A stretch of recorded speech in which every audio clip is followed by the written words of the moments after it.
Hey bitches, welcome back. So hey guys, so today I wanted to talk to you guys about microaggressions. And microaggressions is actually probably one of my favorite things to talk about because they're so much fun to talk about. And I love talking about them because I think it's something that everybody can relate to on some level or another. We've all had run-ins with microaggressions. No matter who you are, there's some form of your identity that is not in a dominant group, and you've probably had somebody say something that's offensive to you in some way or another. And I think it's just a really easy way that we can all kind of relate to something on one level, and we can kind of all like, oh wow, I've understood that because I've kind of been on the end of that backhanded compliment, so I kind of get you. And it's a really great way to kind of open up the conversation to talking about how the forms of oppression takes today.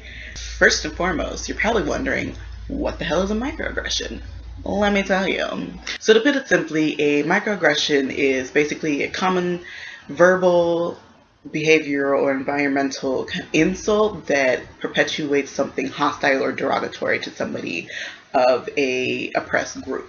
Most of the time, it is unintentional. People don't really realize that they're doing it, but that's the part that kind of makes it a microaggression. It's basically a backhanded compliment.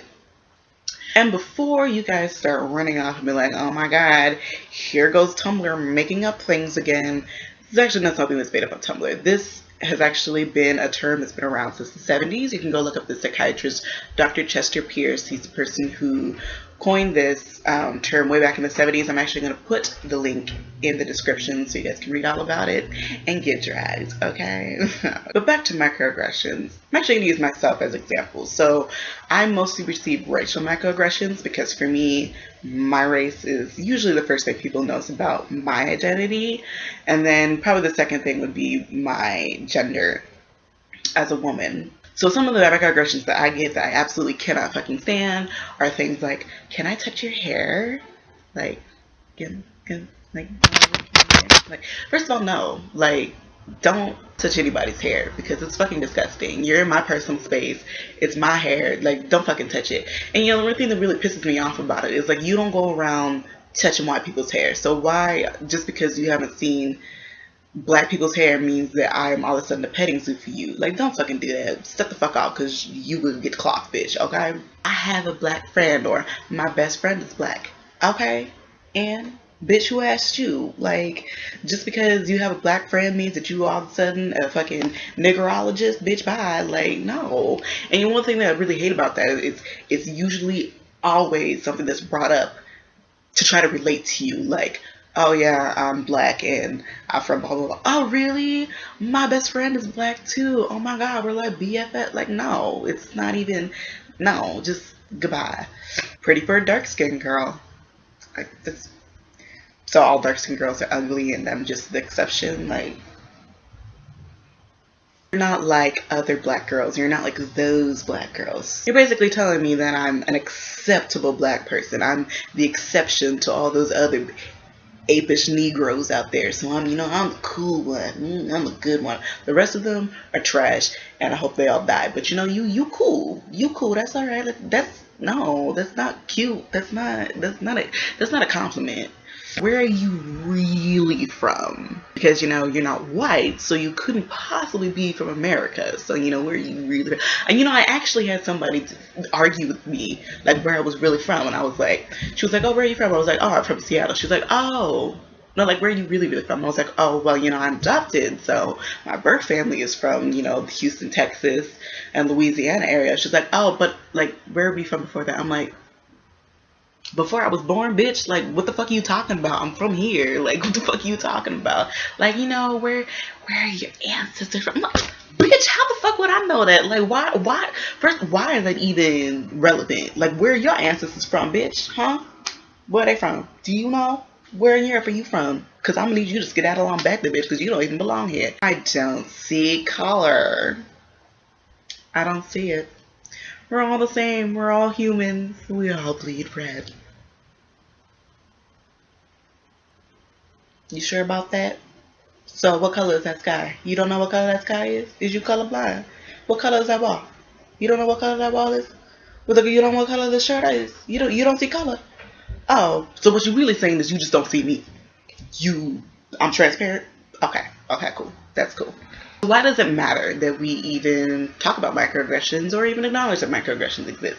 It basically boils down to words mean things. And if you're somebody who just really doesn't give a shit about bettering yourself and the community and making sure that we try to uplift those people who are in oppression, then this video ain't for you and you can X out of it and get the fuck off my page ASAP.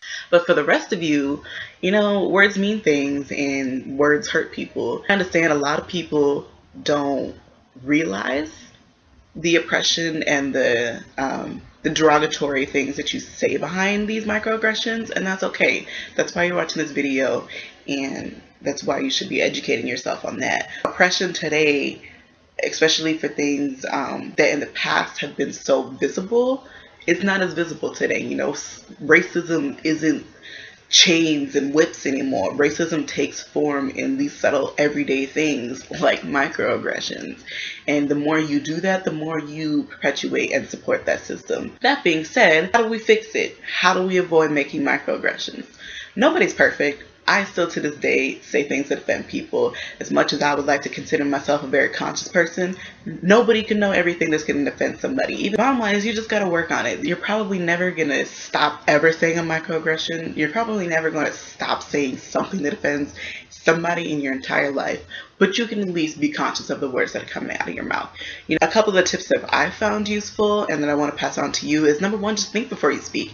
Think about why you really need to ask this person this question. Do you really need to know that entire person's ancestry to have a conversation with them? Really? Do you really need to touch that person's hair? Like, if it's not, then just keep it to yourself. It's not for you. If you really need to know my entire racial background in order to have a conversation with me, you probably shouldn't be having a conversation with me, period. Because you will get clocked, bitch, okay? Number two, don't get defensive. Like I said, you're probably going to say something. As much as you can educate yourself and be aware, you are probably going to say something that offends somebody at some point in your life. But it's okay to mess up, but you have to own up to those mistakes. And when somebody calls you out on it, you have to accept that fall because you fucked up. It's your fault. So, somebody says, hey, whoa, you know what? That was really offensive. Don't ever say that around me again. But, oh, I'm sorry. I didn't realize that. Thank you for letting me know. Totally never happened. And even if you do fucking say it again, just don't say it around that person because they asked you not to say it around them. It's really that simple. Which brings me down to the last point, which is just be respectful. If you don't want something to say to you, then don't say it to somebody else. And we have a lot of intersecting identities, so you may not be able to experience somebody else's oppression. But, just really, like I said, think about what you're saying. Don't get defensive when somebody calls you out. Just be respectful. It's really that simple. People are going to fuck up. I still fuck up to this day. But you know what? When somebody calls me out on it, I accept it because I was the person who fucked up. It's not, I'm sorry that you were offended, or I didn't mean that. You're just getting oversensitive and you're overreacting and blah, blah, blah, blah, blah. No, you said something. It was your mouth that let those words out that made somebody else feel uncomfortable, and they're telling you that they feel uncomfortable, so you need to accept responsibility for that. It's really that. It's that simple. It's the end of story. Thanks guys for watching this video. Don't forget to follow me all across the internets on Tumblr, Twitter, Facebook, YouTube, and see you guys next time. Mwah.